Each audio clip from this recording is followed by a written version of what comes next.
To avoid tragedy on the hiking trail, follow this simple rule. Stick together at all times. Trails can go from safe to deadly in a matter of seconds when groups split apart. John Utsey's heart sank when he realized his two children, who he'd just been hiking with, disappeared from sight. But when he called out his daughter's name and heard a man's voice in response, John was thrown into action. Hello, wonderful people. I'm Scott Leffler for Wonderbot. And here is... Man hiking trail calls out for his daughter, but a different voice calls back. Sometimes the most experienced hikers are the ones who make the simplest mistakes. For the Utsey family, this hike was no different than the hundreds they'd taken before.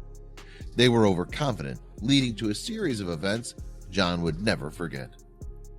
The Utsey family were exploring the beautiful Santa Fe National Forest in New Mexico. Their path, called the Windsor Trail, had already seen thousands of families stroll through that summer. However, there was one part of the trail hikers were cautioned to avoid: the highest peak. Towering above the Utsey family was the trail's high point of 11,000 feet, the length of over 36 football fields.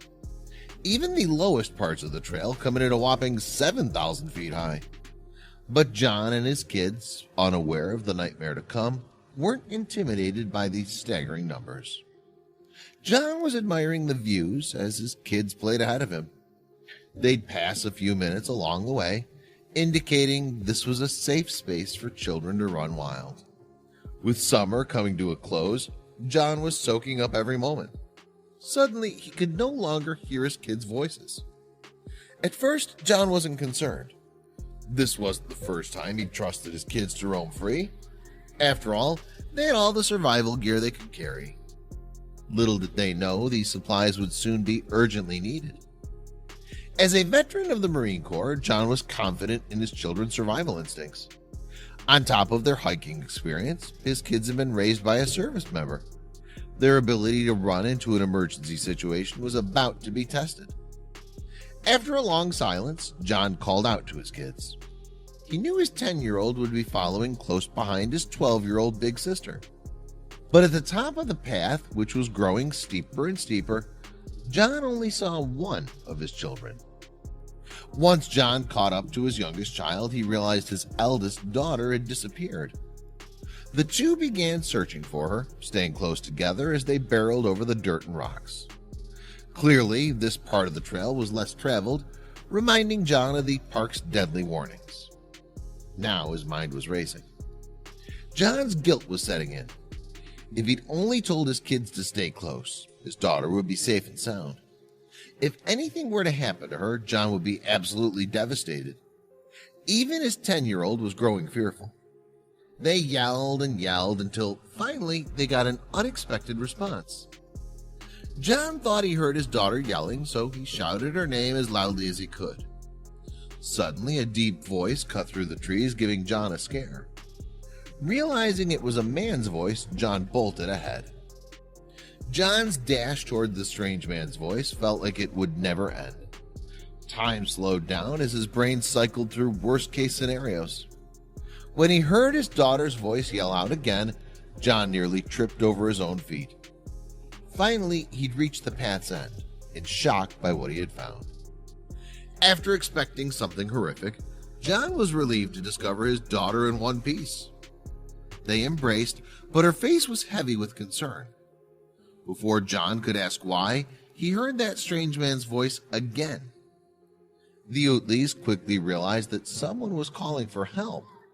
Suddenly, John shifted into Marine mode.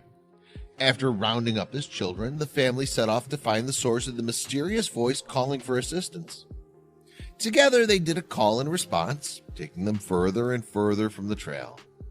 Without phone service, the Utleys were this man's only hope.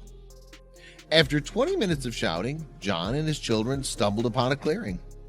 They'd climbed down 600 yards of a steep trail, leading them to a creek. That's where John spotted a silhouette near the water. Once the Utleys approached, John realized it might be too late. He was lying beside a creek. John told KRQE News. He couldn't stand, he couldn't move, he was delirious. so he wasn't making much sense. John and his kids immediately took out their safety rations, supplying the man with fresh water and food. But things were looking grim. His lips were all chapped to the point they were bleeding, John continued. His tongue was swollen. He was super gaunt and skinny. I was like, this guy really needs help. Without medical professionals on hand, John would have to make a decision fast. Using his marine skills, John figured out the man's coordinates. The Utleys then hiked 3 miles to the trailhead, where they called 911 with the man's location. The authorities thanked John for his help and assured him they wouldn't rest until the man was found. And yet the local news said otherwise. After bringing his kids home, John was glued to TV news reports of the incident. After 8 hours of searching, the rescue crew decided to give up. John was not going to let that happen. Early the next morning, he strapped on his boots and hit the trail once more. John retraced his steps, and sure enough, there was the man in the same place the Utleys had left him. John returned to an area with cell service, called 911 again, and led them straight to the creek. When medics finally arrived, they discovered the 50-year-old had been stranded for 14 days. Despite being without food and water for nearly 2 weeks, the crew managed to save the man's life.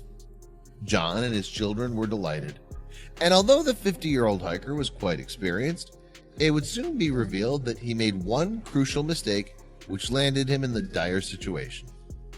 You guessed it, he went hiking alone.